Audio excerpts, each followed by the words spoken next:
I was a quick, wet boy diving too deep for coins. All of your street light eyes wide on. Fencing history. The history of fencing parallels the evolution of civilization, back from the days of ancient Egypt and Rome, to the barbaric Dark Ages, to the fast and elegant Renaissance, up to the modern, increasingly popular fencing of today. Fencing has always been regarded as more than a sport. It is an art form, an ancient symbol of power and glory, and a deeply personal, individual form of expression. Fencing is and always has been an intrinsic part of life, from the dueling and battle of yore to the widely captivating movies and facets of popular culture such as Zorro and The Princess Bride. The earliest evidence of fencing as a sport comes from a carving in Egypt, dating back to about 1200 BC, which shows a sport fencing bout with masks, protective weapon tips, and judges. The Greek and Roman civilizations favored short swords and light spears, and taught their warriors in schools called ludi.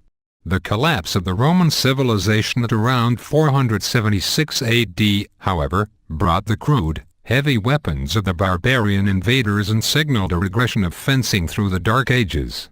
It was not until the beginnings of the Renaissance in the 14th century that light, fast weapons such as the rapier came back into use, primarily because gunpowder rendered heavy armor obsolete. The 15th century brought the beginnings of modern fencing.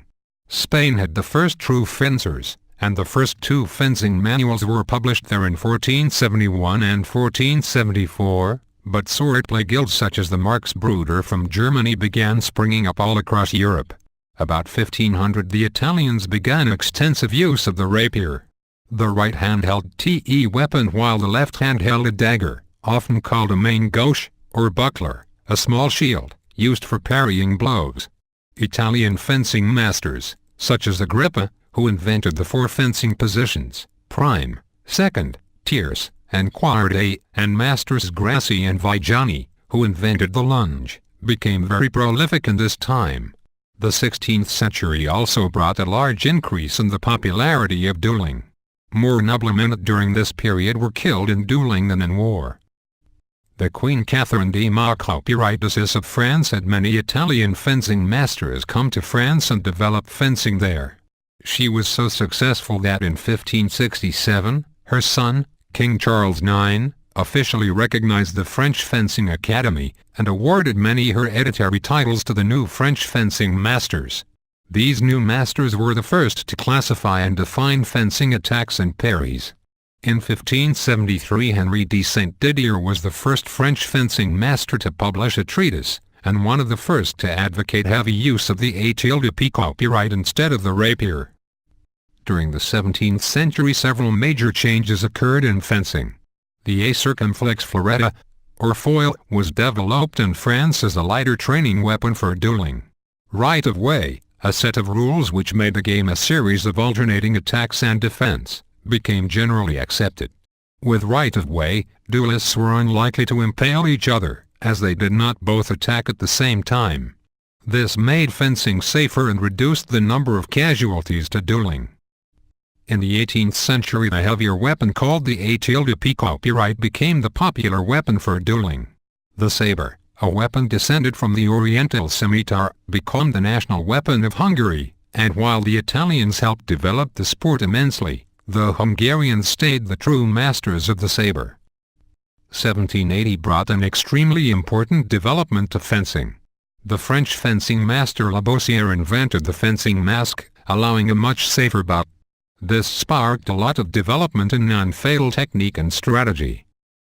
Fencing first came to America in the 1860 circumflex s 1870 circumflex s via immigrant French and Italian fencing masters, and the first American fencing school was founded in 1874.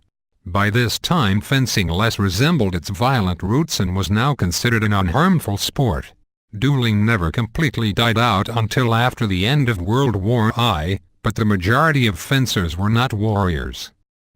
Mina's saber and foil competitions were present in the first modern Olympic Games in 1896, and Mina S.A. P. Copyright joined in 1900.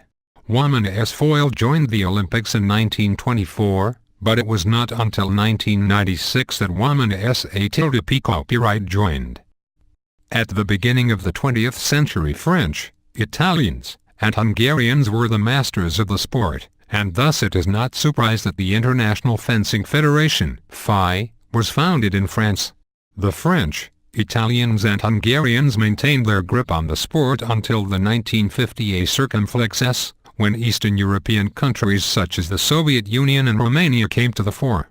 Their style emphasized speed and mobility, relying on touches that before would have gone undetected, but now were seen with the recently invented electric scoring machines. Today, cultural intermingling and competition has eliminated the national fencing styles. There are no longer French or Hungarian fencing techniques. Instead, the sport has become more reliant on individual technique. Fencing history is still being made today. Will Woman S. Sabre join as an Olympic sport? Will wireless scoring devices become the norm with new technology? Only time will tell.